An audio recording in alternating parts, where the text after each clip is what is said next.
یہ مرحلہ دعوت کا تو لازمی تقاضا ہے، اس کی تو لازمی شرط ہے، لیکن یہ نہ سمجھنا کہ یہی رول ہے ہمیشہ کے لیے، اس میں کوئی استثناء نہیں، استثناء ہے۔ اب جو بات یہاں سورۃ النحل میں 2 آیات میں تقسیم ہو کر آئی ہے، اس کو آپ دیکھیے کہ سورہ حامیم سجدہ اور سورہ شورا، یہ 2 آیات 2 صورتیں ہیں کہ جو جوڑے کی شکل میں ہے، وہ سب سے بالکل برابر ہے، بالکل ہم وزن بھی ہیں، ایک ہی آیت کا تعداد کے اعتبار سے بھی فرق ہے، یہ دونوں صورتیں جوڑے کی شکل میں ہیں۔ اور سورہ حامیم سجدہ کا مرکزی مضمون ہے دعوت، جبکہ سورہ شورا کا مرکزی مضمون ہے اقامت، الَّقِيمُ الدِّينَ وَلَا تَتَفَرَّقُوا فِيهِ، دین کو قائم کرو اور دین کے معاملے میں متفرق نہ ہو جاؤ۔ شریعت میں، احکام میں، تفصیل میں اختلاف ہو سکتا ہے، اجتہاد میں اختلاف ہو سکتا ہے، دین میں، دین تو بنیاد، دین تو ہے در حقیقت اللہ کو مطاع مطلق مان کر اس کے اطاعت میں اپنی پوری زندگی دے دینا۔ اس میں تفرقہ ہوگا تو الذین فرقوا دینہم والی بات ہو جائے، پھر تو یہ شرک ہے، وہ لوگ جنہوں نے اپنے دین کو پھاڑ یا ٹکڑے ٹکڑے کر دیے۔ تو یہاں جو فرمایا نقیم الدین ولا تتفرقوا فیہ، اور اس کے بعد جو ہے جو اوصاف بیان ہوئے ہیں اقامت دین کی جد و جہد کرنے والوں کے، ان میں 5 آیات بیان کر رہا ہوں، ویسے وہ 8 آیات ہیں، اور اس میں مثبت پہلو وہ ہے جو پہلی 3 آیات میں آیا ہے، یہاں وہ پہلو جو میں بیان کر رہا ہوں 5 آیات میں، وہ ہے کہ بدلہ لینا پڑے تو بدلہ بھی لیا جائے گا۔ یہ نہیں ہے کہ ہمیشہ ہی یہ درویشی ہے اور ہمیشہ ہی یہ آپ کو درگزر ہی لازم ہے، بلکہ ایک مرحلہ آتا ہے اقامت دین کی جد و جہد میں جبکہ بدلہ لینا ضروری ہو جاتا ہے۔ اب سنیے وہ آیات، والذین اذا اصابہم البغی هم ینتصرون، اور وہ لوگ کہ جب ان پر کوئی زیادتی کی جاتی ہے وہ انتقام لے، بدلہ لے۔ یہ مقام مدح میں بات ہو رہی ہے، یہ کوئی بری بات نہیں ہے۔ والذین اذا اصابہم البغی هم ینتصرون وجزاء سیئۃ سیئۃ مثلھا، وہی بات جو سورہ نحل میں آئی، فإن عاقبتم فعاقبوا بمثل ما عوقبتم به، اتنی ہی برائی ہو، اتنی ہی تکلیف ہو، اتنا ہی غضب پہنچایا جائے۔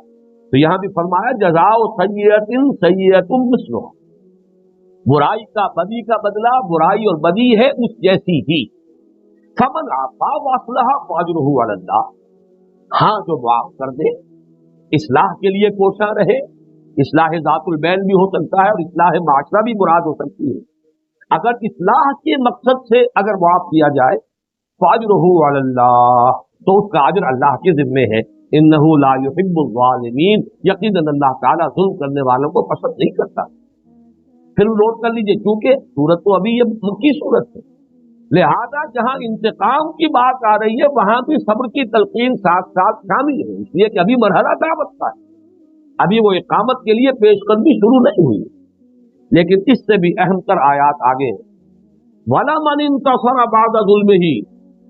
اور یقیناً وہ شخص یہ جو بدلہ اور انتقام لیتا ہے اس کے بعد کہ اس پر ظلم کیا گیا ہو، فَأُولَٰئِکَ مَا عَلَیْہِم مِّن سَبِیلٍ، تو ان پر کوئی ملامت نہیں۔ یعنی یہ جو میں نے ابھی لفظ استعمال کیا تھا پچھلی نشست میں، بھکشو کا سا انداز، وہ تو ہر حال میں، وہ بھکشو ہر وقت بھکشو ہے، وہ تو پوری زندگی بھکشو ہے، اس کی زندگی میں اگلا مرحلہ آتا ہی نہیں۔ یہاں تو یہ ہے کہ بانشہ درویشی جرفاس و دمادم زن، چوب پختہ شوی خود راہ بر سلطنت جم زن، یہ مرحلہ تو آنا ہے، جب پکے ہو جاؤ، پختہ ہو جاؤ، اپنے آپ کو سلطنت جم پر دے مارو۔ یہ دے مارنے میں مرحلہ جب آئے گا تو یہاں فرمایا وَلَا مَنِ انتصر بعد ظلمہ، جو کوئی انتقام لیتا ہے اس کے بعد کہ اس پر ظلم ہوا، فَأُولَٰئِکَ مَا عَلَیْہِم مِّن سَبِیلٍ، تو اس کو کوئی ملامت نہیں کی جائے گی کہ کیوں تم نے بدلہ لیا، کیوں تم نے معاف نہیں کر دیا۔ جو بھی بدلہ لیتا ہے اس کو کوئی ملامت نہیں کی جا سکتی، اس پر کوئی الزام نہیں ہے۔ انما السبیل علی الذین یظلمون الناس ویبغون فی الارض بغیر الحق، ملامت کے مستحق تو وہ ہیں، الزام کے مستحق تو وہ ہیں جو لوگوں کے حقوق غصب کرتے ہیں، ظلم کرتے ہیں لوگوں پر، استحصال کرتے ہیں ان کے حقوق پر ڈاکہ ڈالتے ہیں اور زمین میں ناحق سرکشی کرتے ہیں۔ اولئک لہم عذاب علیم، اس دنیا میں بھی ان سے انتقام لیا جائے گا، بدلہ لیا جائے گا، اور آخرت میں تو ان کے لیے دردناک عذاب ہے ہی۔ لیکن پھر دیکھیے یہ ہے وہ قرآن مجید کا اعجاز، کس طرح دونوں چیزوں کو بار بار ملا کر لائے ہیں۔ وَلَمَن صَبَرَ وَغَفَرَ إِنَّ ذَلِكَ لَمِنْ عَزْمِ الْأُمُورِ، ہاں جو صبر کرے اور معاف کر دے یہ بڑے ہمت کے کاموں میں۔ دونوں چیزیں سائڈ بائی سائڈ، برابر برابر، تکرار اور اعادے کے ساتھ۔ تو یہ میں نے اس لیے واضح کرنا ضروری سمجھا کہ یہ جو درس رابع ہے ہمارا، یہ دو اعتبارات سے جو اکتسابی مقام انسان کا ہے اس کی بلند ترین منزل، مقام عبدیت، مرتبہ ولایت حصہ اول، مقام دعوت و عزیمت حصہ ثانی، لیکن وہاں بھی ایک بلندتر درجہ ہے اور وہ استفاعیت اور اجتماعیت کا درجہ، اس پر تفصیلی بحث ہوگی سورہ حج کے آخری رکوع کے درس میں، جو ہمارے اس منتخب نصاب کے تیسرے حصے کے آخر میں آئے گا۔ اور ایک ادھر بھی درجہ ہے، دعوت سے بلندتر درجہ ہے اقامت، اور اقامت کے تقاضے کچھ مختلف ہو جاتے ہیں۔ اصل میں یہی وہ بات ہے جسے ایکسپلائٹ کیا ہے مغربی مفکرین نے حضور پر الزام لگانے۔ ٹوائنبی کا ایک جملہ ہے جس پر پوری کتاب لکھ دی ڈاکٹر منٹگومری واٹ نے۔ ٹوائنبی کا جملہ یہ تھا، محمد failed as a prophet but succeeded as a statesman۔ معاذ اللہ، نقل کفر نہ بات، محمد ایک نبی کی حیثیت سے تو ناکام ہو گئے لیکن ایک مدبر اور سیاستدان کی حیثیت سے کامیاب ہوئے، اس لیے کہ وہ در حقیقت کنٹراسٹ ہو کر رہا ہے۔ مکے میں جو محمد نظر آ رہے ہیں وہ داعی ہے، وہ مبلغ ہے، ان کا نقشہ وہی ہے جو حضرت مسیح کا نقشہ تھا۔ حضرت مسیح کے 3 سال، یہاں حضور کے 13 سال، نقشہ تو ایک ہی ہے۔ جبکہ مدینے میں جو محمد نظر آ رہے ہیں وہ تو حاکم ہے، سپہ سالار ہے، وہ اسٹیٹس مین ہے، وہ مدبر ہے، وہ قاضی ہے۔ یہاں تو دوسری شانیں ہیں جو ظاہر ہو رہی ہیں۔ کل یوم ہوا فی شان، جیسے اللہ کا معاملہ ہے، ہر دن اس کی ایک نئی شان ہے۔ تو بہرحال اسی کا عکس ہے انسانوں میں، حالات اور کیفیات بدلتے ہیں۔ کچھ لوگوں نے اسے تضاد سے تعبیر کر دیا، چنانچہ اسی تضاد کو اور کنٹراسٹ کو پورے طور پر نمایاں کرنے کے لیے منٹگومری واٹ نے سیرت النبی پر کتابیں لکھی، 2 علیحدہ۔ ایک کا عنوان ہے محمد ایٹ مکہ، دوسرے کا نام ہے محمد ایٹ مدینہ، یہی ظاہر کرنے کے لیے کہ مکے والا محمد کچھ اور ہے اور مدینے والا محمد کچھ اور ہے۔ نعوذ باللہ من ذالک۔ در حقیقت ان لوگوں کے سامنے اقامت دین کا تصور نہیں، دعوت کا تصور ہے، اس کے تقاضے معلوم ہیں، اس لیے کہ وہ تو تمام انبیاء کی زندگیوں میں نظر آ رہا ہے۔ یہ اقامت کے جو آخری مراحل ہیں یہ صرف سیرت محمدی صلی اللہ علیہ وسلم میں نظر آتے ہیں، یہ آپ کا امتیازی مقام ہے۔ چنانچہ میری جو ایک کتاب ہے نبی اکرم صلی اللہ علیہ وسلم کا مقصد بعثت، در حقیقت اس کا بنیادی مضمون یہی ہے، شروع یہی سے ہوتی ہے کہ نبوت اور رسالت کا ایک مقصد ہے بنیادی، ایک ہے تکمیلی۔ بنیادی مقصد ہے دعوت، انذار، تبلیغ، تبشیر، اور تکمیلی یہ ہے اقامت دین، اظہار و دین الحق علی الدین کلہ، دین کو غالب کر دے، دین کے نظام کو برپا کر دے۔ اس کے جو تکمیلی مراحل ہیں وہ صرف سیرت المحمدی صلی اللہ علیہ وسلم نظر آتے، اس لیے لوگ پہچان نہیں پائے۔ خیر دوسرے نہ پہچانے تو کوئی شکوہ نہیں، دوسروں کے لیے تو ظاہر بات ہے کہ بدنیتی کے ساتھ انہیں تو حملہ کرنے کے لیے بھی کوئی بہانہ چاہیے۔ افسوس اور غم جو ہے اور مرثیہ اور ماتم جو ہے وہ اس کا اپنوں نے نہیں پہچانا۔ اپنے سیرت نگار بھی اکثر و بیشتر جو ہے وہ صرف پہلے مرحلے سے واقف ہے، دوسرے مرحلے کی وہ واقعات تو ظاہر بات ہے کیا کریں گے، کہاں لے جائیں گے، غزوہ بدر اور غزوہ سے لے کر غزوہ بدر سے غزوہ حنین تک بیان تو کریں گے، لیکن یہ کہ اس آخری مرحلے کا جو اصل فلسفہ ہے اور اس کے جو امتیازی جو کیفیات ہیں ان کو شرح و بسط کے ساتھ کسی نے بیان کیا۔ اللہ تعالیٰ نے ہمیں توفیق دی ہے، منہج انقلاب نبوی میں اس کی پوری تفصیل بیان کی۔ بہرحال ایک تو یہ بات تھی جو میں نوٹ کرنا چاہتا تھا، اور اب ہمارے اس چوتھے سبق کے ضمن میں اس کا ضمیمہ سمجھ لیجئے۔ یہ جو میں نے آپ کو چارٹ کی شکل میں ہدیہ پیش کیا ہے اس کو سامنے رکھیے، یہ 4 اسباق کے مضامین کا ایک تجزیہ ہے، جوامع الکلم من القرآن الحکیم۔ اصل میں جوامع الکلم ایک حدیث میں الفاظ آئے ہیں، حضور نے فرمایا اوتیت جوامع الکلم، مجھے اللہ تعالیٰ نے بڑے جامع کلمات عطا کیے، ایسی باتیں، مختصر الفاظ لیکن نہایت جامع بات، اس کے اندر حقائق اور معارف اور ہدایت اور علم کا ایک سمندر ہے کہ جو کوزے میں بند ہو گیا۔ تو قرآن مجید میں سے جوامع الحق کلم جو ہے وہ یہ 4 ہیں جو ہم نے اپنے اس منتخب نصاب کے حصہ اول میں شامل کیے، اگرچہ جیسا کہ میں نے کیا اور بھی ہے قرآن مجید میں، اور ایک جو ہے خاص طور پر سورہ حج کا آخری رکوع، یہ ہمارے تقریباً وسط میں آئے گا، اس منتخب نصاب کے 3 حصے ختم ہو جائیں گے، 3 باقی ہوں گے، تب درمیان میں تاکہ جو بحثیں بہت پھیل چکی ہوں گی مختلف گوشوں میں پھر وہ سمٹ کر ایک مرکز پر آ جائیں۔ اس میں نوٹ کیجئے کہ نیچے میں نے لکھا ہے بیس لائن، افقی قاعدہ، یہ بیس ہے ہاریزونٹل بیس،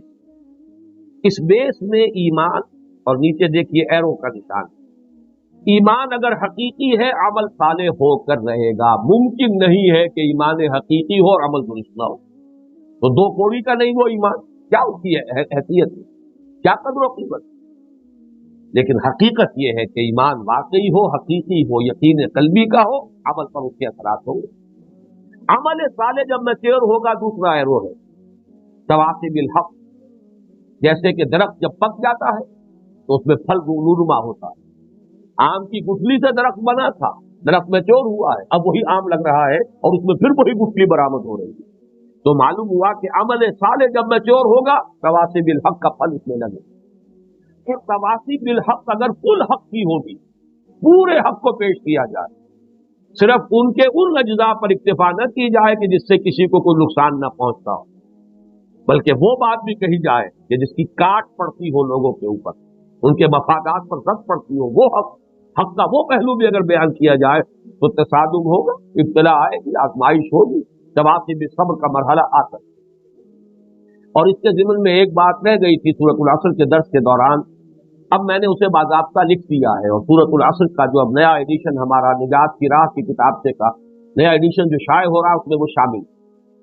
مولانا فراہی رحمت اللہ علیہ نے سورۃ العصر میں اس لفظ تواصع سے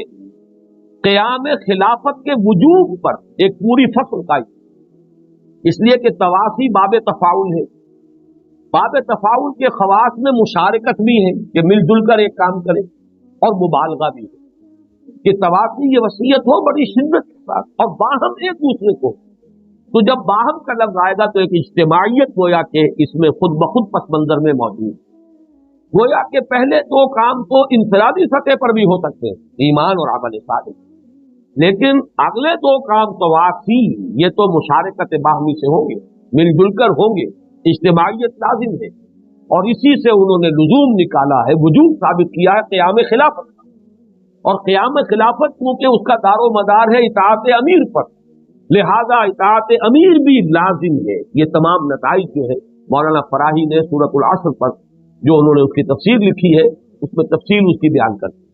اور میں نے افسوس کا اظہار کیا اپنی تازہ تحریر میں، ان کے شاگرد رشید مولانا امین حسن اصلاحی، افسوس ہے مجھے اس پر کہ انہوں نے تدبر قرآن میں جب سورہ عصر پر پہنچے ہیں،